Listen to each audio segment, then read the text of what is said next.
منون کہلاتا ہے۔ مثلاً کتابن میں با، زیدین میں دال اور قلمن میں میم منون ہے۔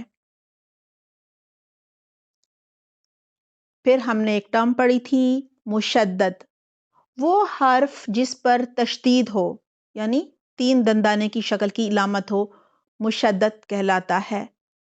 مشدد حرف 2 دفعہ پڑھا جاتا ہے، ایک دفعہ اپنے سے پہلے حرف سے ملا کر اور دوسری دفعہ اپنی حرکت کے ساتھ۔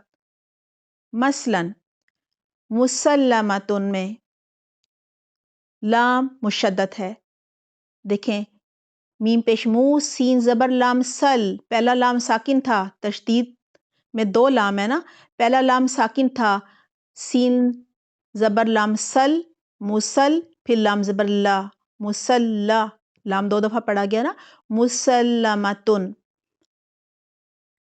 ہماری اگلی ٹرم تھی لام تعریف، اس کو تھوڑا سمجھ لیتے ہیں۔ اردو میں تو کتاب کو کتاب کہا جاتا ہے اور کوئی خاص کتاب ایسا کوئی ہمارے ہاں ٹرم نہیں ہے، لیکن عربی میں کتابن اس کے معنی ہے عام کتاب، لیکن جب کہیں گے الکتاب تو یہ خاص کتاب بن جائے گی، الکتاب اس سے مراد قرآن کریم ہوگا۔ لہٰذا عام کسی چیز کے نام کو ہم عام اسم کہیں گے نا، اسے عام اسم کو عربی میں اسم نکرہ کہا جاتا ہے، یعنی عام نام، ٹھیک ہے۔ جب اس کو خاص بنانا ہوتا ہے، خاص کو اسم معرفہ کہتے ہیں، تو خاص بنانے کے لیے ہم عام اسم سے پہلے ال لگا دیتے ہیں، جیسے کتابن، کوئی بھی کتاب عام اسم ہے، یہ نا اسم نام کو کہتے ہیں، کتاب نام ہے نا۔ جب اس کو ہم خاص بنائیں گے تو کہیں گے الکتاب، تو یہ خاص کتاب بن جائے گی۔ یہ جو شروع میں ال لگا ہے نا، یہ ہے لام تعریف۔ ہم یوں بھی کہہ سکتے ہیں کہ عام اسم کو جب خاص اسم بنایا جاتا ہے، یا ہم یوں کہہ سکتے ہیں کہ جب اسم نکرہ کو یعنی عام اسم کو خاص اسم یعنی اسم معرفہ بنایا جاتا ہے تو اسم سے پہلے یعنی جیسے کتاب ہے اس سے پہلے ال لگا دیا جاتا ہے، یہ ال لام تعریف کہلاتا ہے۔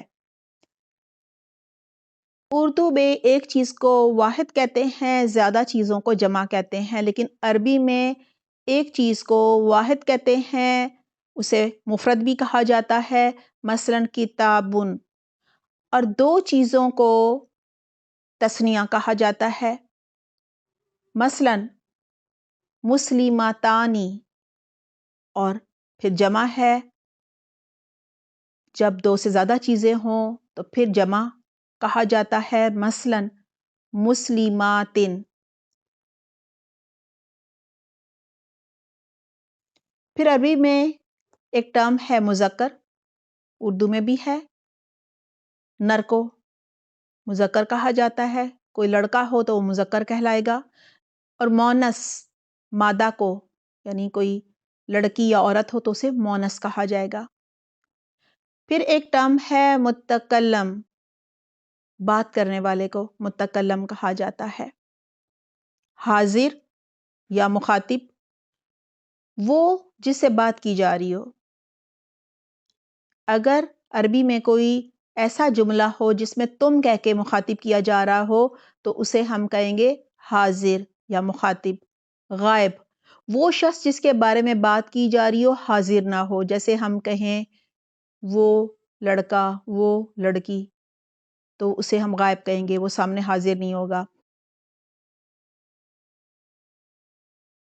اسم جمع، وہ لفظ جو بظاہر واحد ہو لیکن ایک جماعت کے لیے بولا جا رہا ہو، مثلاً قومن، ایک قوم، لیکن ایک قوم میں تو بہت سارے لوگ ہوتے ہیں نا، اسے اسم جمع کہتے ہیں۔ پھر ہم نے حروف علت کے بارے میں جانا تھا۔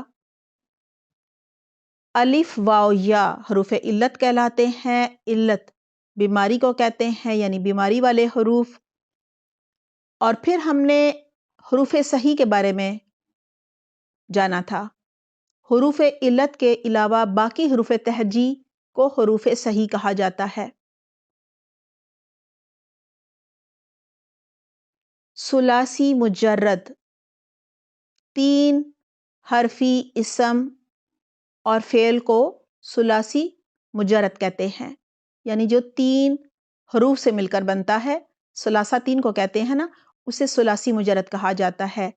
حمزۃ الوصل، یہ وہ الف ہوتا ہے جو کسی لفظ کا حصہ نہیں ہوتا، لکھا تو جاتا ہے مگر روانی میں پڑھا نہیں جاتا۔ ہاں، اگر وقف کر دیا جائے تو پھر قاعدے کے مطابق اس پر حرکت لگتی ہے، حمزۃ الوصل کہلاتا ہے۔ ہماری اگلی بنیادی اصطلاحات میں سے ہے الف ممدودہ، مد والا الف، مثلا السماء، السمائی میں کیا ہے؟ ماں کے اوپر مد ہے نا، اس کو کھینچ رہے ہیں ہم، السمائی، یہ الف ممدودہ ہے، الف کے اوپر مد ہے نا۔ الف مکسورہ، چھوٹا الف جو یا پر لکھا جاتا ہے، مثلا کبرا، اس کو بھی ہم 2 کاؤنٹ کھینچ کر پڑھیں گے، مد ہے نا۔ صغرا،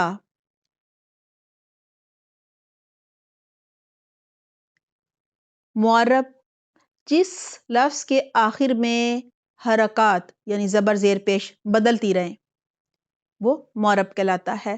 مثلا کتابن، آخری حرف با ہے نا، اس کی حرکات بدلیں گی تو کیا بنے گا؟ کتابن سے کتابن، پھر کتابن، تو یہ معرب ہے، آخری حرف پر جو حرکات ہیں وہ بدلتی رہتی ہیں۔ پھر ایک ٹرم تھی مبنی، جس لفظ کے آخر میں کوئی تبدیلی نہ ہو، کوئی حرکت نہ بدلے، وہ مبنی کہلاتا ہے۔ مثلا الذی، یہ ہمیشہ ایسے ہی رہے گا، کبھی نہیں ہوگا اللہ ذو یا اللہ ذا، ایسے نہیں ہوگا، الذی ہی پڑھا جائے گا۔ اور پھر قد، یہ بھی قد ہی پڑھا جائے گا۔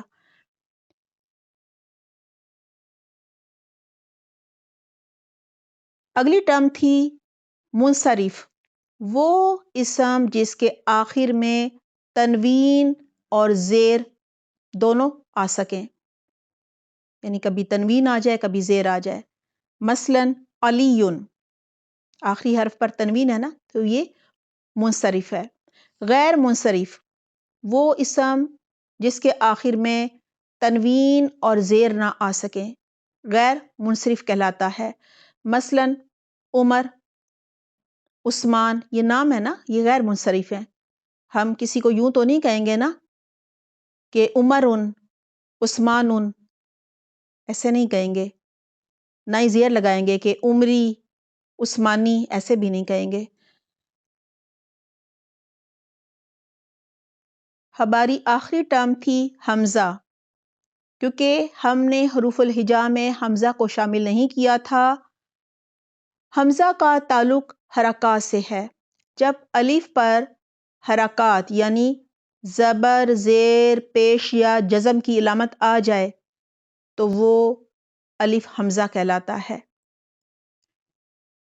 الحمدللہ ہماری عربی گرامر کی بنیادی اصطلاحات کی ریویژن ہو گئی ہے۔ سبحانک اللہم و بحمدک، نشہد ان لا الہ الا انت، نستغفرک و نتوب الیک۔ والسلام علیکم ورحمۃ اللہ وبرکاتہ۔